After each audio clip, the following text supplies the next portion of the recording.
নামাজ কায়েম করে তারা মুমিন। তারা কি মুমিন? অনেক স্বামী নামাজ পড়ে, বিবি পড়ে না। অনেক মহিলা নামাজ পড়ে, তার উপযুক্ত মেয়েকে নামাজের কথা বলে না, উপযুক্ত ছেলেকে নামাজের কথা বলে না। অনেক মহিলারা তাহাজ্জুদ পড়ে, কিন্তু নিজের ছেলে মেয়েরে 5 ওয়াক্ত নামাজের কথাও বলে না। আছে কিনা বলেন? আছে না? আছে। এই জন্য আমার আল্লাহ বলছেন তারাই ঈমানদার যারা নামাজ কায়েম করে। ভাই অনুরোধ, হাতে ধরি, পায়ে ধরি, আপনি ব্যবসা করেন, করেন, গাড়ি চালান, চালান, তার আপনি রাজনীতি করেন, করেন, আপনি বিদেশ থাকেন, থাকেন, আপনি চাকরি করেন, করেন, আপনি খেতে কাজ করেন, করেন, আপনি গাছ কাটেন, কাটেন, বাধা নাই, এগুলা সব বৈধ কাজ। তবে ভাই আজানটা হলে, নামাজের টাইমটা হলে আপনি একটু দাঁড়িয়ে যান, ওযুটা করেন, নামাজটা পড়েন, নামাজটা পড়েন, নামাজটা পড়েন। আপনার মতো এত ভালো ঈমানদার আর কেউ হতে পারবে না। একটু চিল্লিয়ে বলেন না সুবহানাল্লাহ। এরপরে ওয়ামিম্মা রাযাকনাহুম ইউনফিকুন, যারা ঈমানদার তারা আল্লাহ দেওয়া সম্পদ নিয়ে বখিলি করে না, কৃপণতা করে না। তারা সব সময় গরিবের মধ্যে, দ্বীনি প্রতিষ্ঠানে তারা দান সদকা করে। এখন আল্লাহ কয় এই গুণাবলী যাগো আছে তারা কেমন?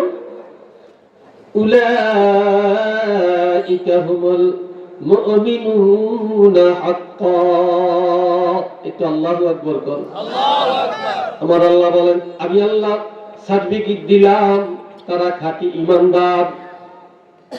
এমন লোকের ঈমানের মধ্যে ভেজাল নাই যাদের ঈমানে ভেজাল নাই। এবার আল্লাহ কয় 3টা পুরস্কার আমি আল্লাহ তাদের জন্য সাব্যস্ত করলাম। কয়টা? 3টা। তো জোরে কর। 3টা। আর একটু জোরে কর। 3টা। মনে রাখবেন, 1 নম্বরে লাহুম দারাজাতুন ইনদা রাব্বিহিম, ঈমানদারের ইজ্জত আল্লাহর কাছে। ঈমানদার দুনিয়ার কারো কাছে বেজ্জতি হবে না, সমাজে হবে না, রাষ্ট্রে হবে না, পরিবারের মধ্যে হবে না, মৌতে হবে না, কবরে হবে না, হাসরে হবে না। ঈমানদারের যে ইজ্জতের জামিন আল্লাহ। কে? আল্লাহ। 2 নম্বরে ওয়া মাগফিরাত, ঈমানদারের জন্য আল্লাহর দরবারে আছে ক্ষমা। ঈমানদার সাগরের পাহাড় ফেনা পরিমাণ গুনাহ যদি করে আল্লাহ মাফ করে দিবেন। আর যার ঈমান নাই তারা যদি সাগরের পানি পরিমাণ ভালো কাজ করে তার নিস্তার নাই। আছে? যার ঈমান আছে, ঈমানের কারণে আল্লাহ তার গুনাহ মাফ করবেন। এই জন্য আমার আল্লাহ বলেন ওয়া মাগফিরাত, ঈমানদারের জন্য আছে ক্ষমা। 3 নম্বরের পুরস্কার ওয়া রিজকুন কারীম,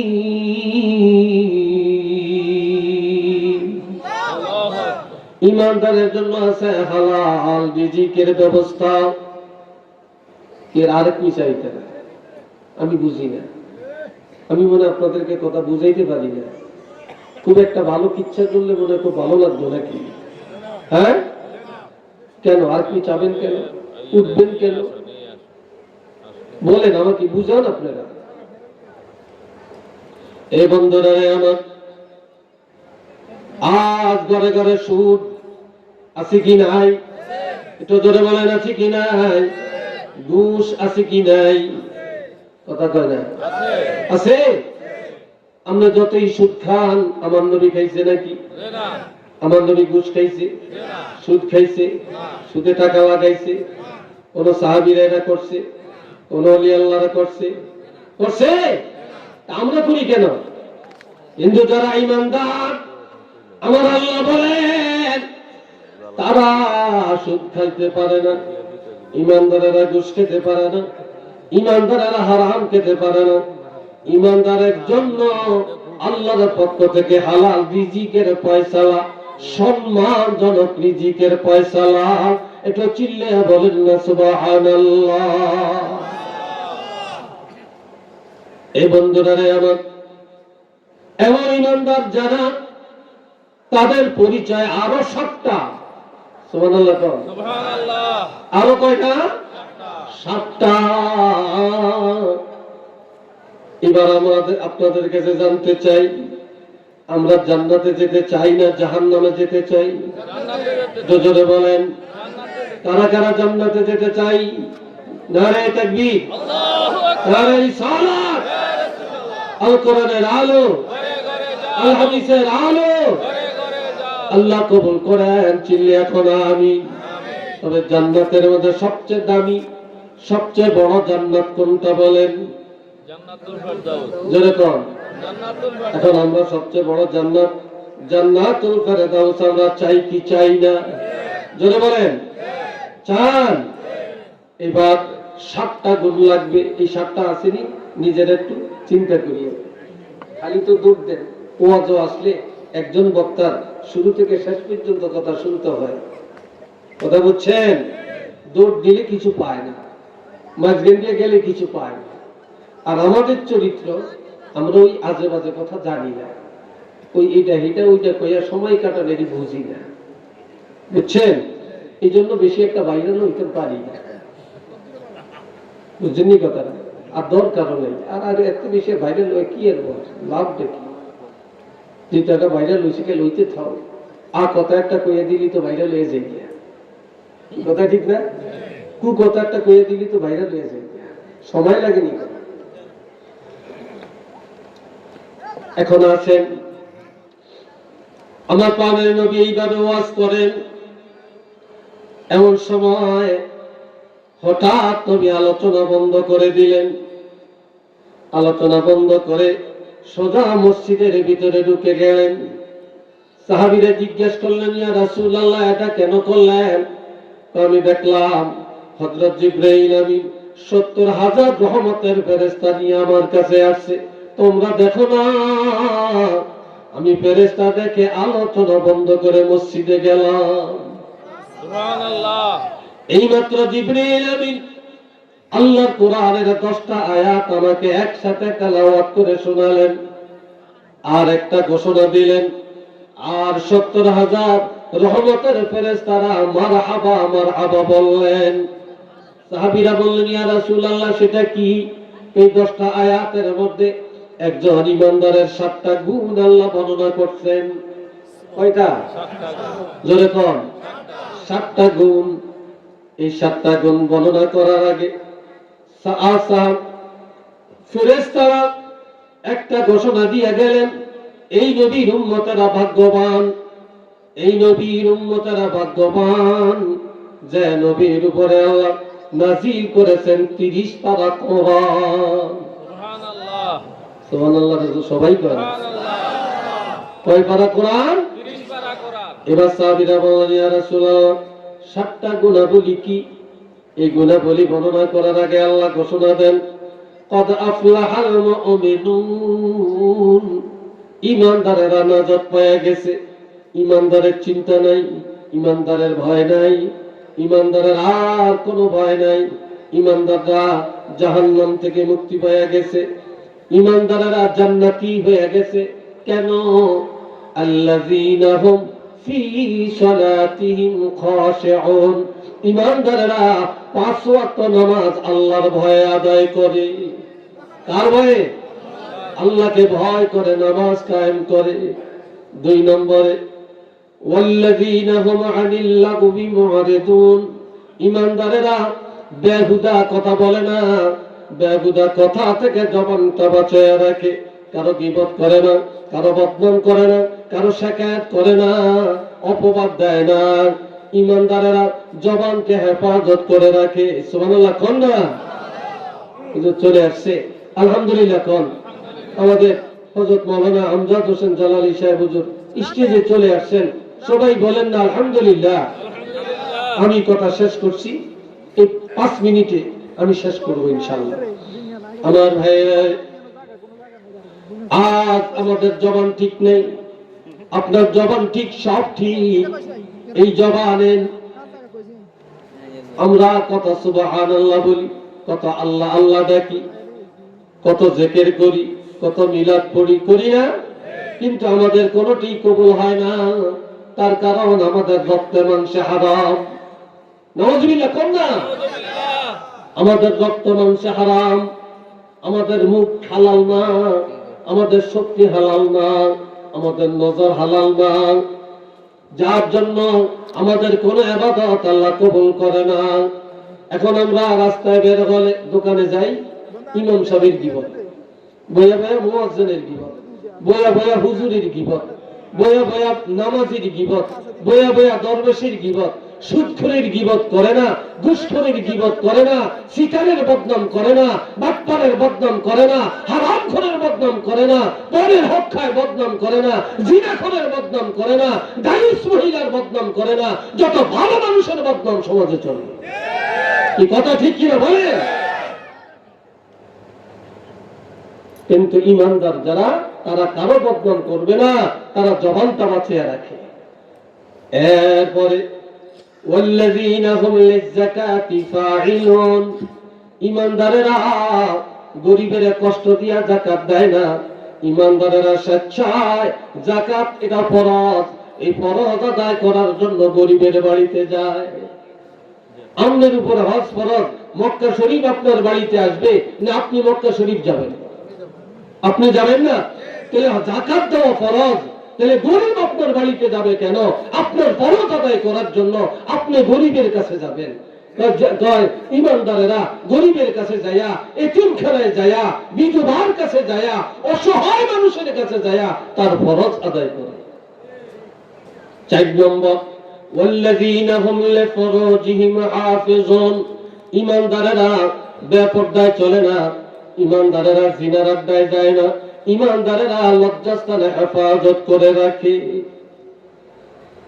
5 নম্বর, ওয়াল্লাযীনা হুম লিআমানাতিহিম, ইমানদারেরা আমানতের খেয়ানত করে না, আমানত রক্ষা করে।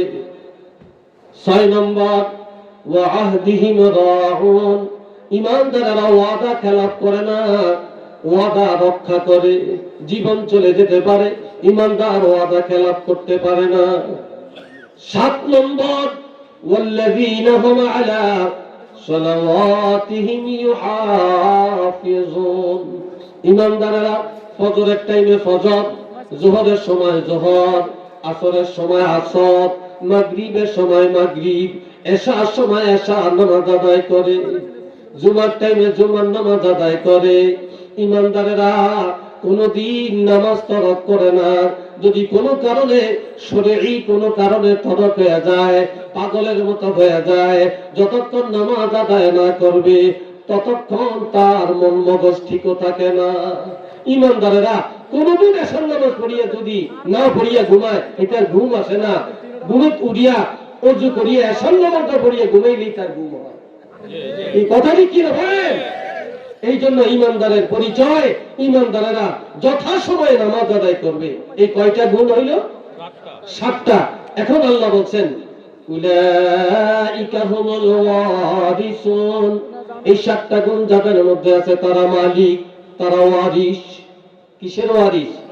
আল্লাযীনা ইয়ারিসুনাল ফিরদাউস, তারা জান্নাতুল ফিরদাউসের ওয়ারিস। এটা আল্লাহু আকবার কোন রে ভাই? আরো জোরে বলে নারে তাকবীর, নারে রিসালাত। তারা জান্নাতের মালিক। কোন জান্নাত? জান্নাতুল ফিরদাউস। উলাইকা হুমুল ওয়ারিসুন আল্লাযীনা ইয়ারিসুনাল ফিরদাউস, তারা জান্নাতুল ফিরদাউসের ওয়ারিস। এই জান্নাতে কতদিন থাকবে? হুম ফিহা খালিদুন, তারা চিরদিন এই জান্নাতে থাকবে।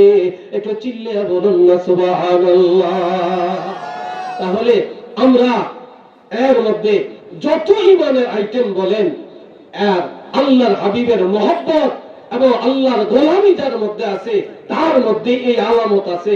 যার মধ্যে নবীর প্রেম নাই, যার মধ্যে আল্লাহর গোলামি নাই, ইমানের পূর্ণতা নাই, তার মধ্যে এই সব আলামত নাই।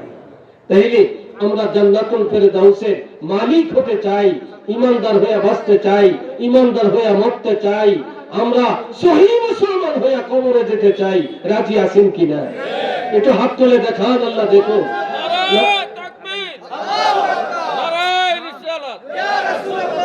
আল্লাহ কবুল করেন। মাশাআল্লাহ, আল্লাহ কবুল করেন। সবাই বলেন আমিন। আরেকবার বলেন আমিন। আজকের মাহফিলে আমি প্রধান আলোচক, যদিও নাম আগে দিছেন, প্রধান আলোচক আজকে হযরত মাওলানা আমজাদ হোসেন জালালী সাহেব। উনি আজকে বিশদ আলোচনা করবেন, আখিরি মুনাজাত উনি দিবেন। আপনারা প্রাণ ভরে ওনার আলোচনা শুনবেন। ওনার আব্বা একজন বড় মাপের আলেম ছিল, বুজুর্গ ওলি আল্লাহ ছিলেন। আল্লাহ ওনাকে জান্নাতের উচ্চ মাকাম দান করেন। সবাই বলি আমিন। এলাকায় ওনার অনেক ভক্ত, আপনারা প্রাণ ভরে আলোচনা শুনবেন, মুনাজাত দিয়ে যাবেন। এই তৌফিকা ঈদগাহ ময়দান, এই ঈদগাহ ময়দান এর একটা ওয়াজের মাঠ, এটা একটা ঈদগাহর মাঠ। এটা আরো বড় হওয়া দরকার, প্রশস্ত হওয়া দরকার। কাজেই এটার জন্য যা করা দরকার আপনারা করবেন, সহানুভূতি করবেন, দানের হাত বাড়াবেন, সহযোগিতার হাত বাড়াবেন। এটা সদকায়ে জারিয়া আজীবন থাকবে, এটা আপনারা করবেন। আমি জানি এই তৌফিকা গ্রামে অসংখ্য মানুষ আমেরিকাতে আছেন, অসংখ্য মানুষ লন্ডনে আছেন, অসংখ্য মানুষ কোরিয়াতে আছেন, ফ্রান্সে আছেন, সৌদিতে আছেন, প্রবাসী জীবন যাপন করছেন। এই দেশের যুবকরা, এই দেশের প্রবাসীরা প্রবাসে না গেলে সুন্দর ঈদগাহ হতো না, সুন্দর এত মসজিদ হতো না, এই দেশের ওয়াজ মাহফিল এত চাঙ্গা হতো না, এই দেশের এই ঘর বাড়ি এত সুন্দর হতো না। বিদেশিদের অনেক অবদান। এই এলাকার প্রবাসী যারা আছেন, প্রবাসীর আত্মীয় যারা আছেন, বাপ চাচা যারা আছেন, আপনারা সবাই যদি একটু মনোনিবেশ করেন, আপনারা যদি খেয়াল করেন, আরেক সুন্দর প্রশস্ত পরিবেশ করা যায়, ময়দান বাড়ানো যায়, মাহফিলের মাঠ বাড়ানো যায়, সুন্দর পরিবেশ করা যায়। আপনারা সবাই এই চিন্তা করবেন, খেয়াল করবেন। আপনারা ভালো থাকেন, সুস্থ থাকেন, ইমানের মজবুতি অর্জন করেন, আমলের মজবুতি অর্জন করেন। আল্লাহ আপনাদেরকে দুনিয়ার কল্যাণ, আখিরাতের মুক্তি দান করুক, এই আশা ব্যক্ত করে আমি আপনাদের থেকে বিদায় নিলাম। ওমা তৌফিকি ইল্লা বিল্লাহ, আল ইলমু হাযা মিন ইনদিল্লাহ। ওয়াসসালামু আলাইকুম ওয়া রাহমাতুল্লাহ।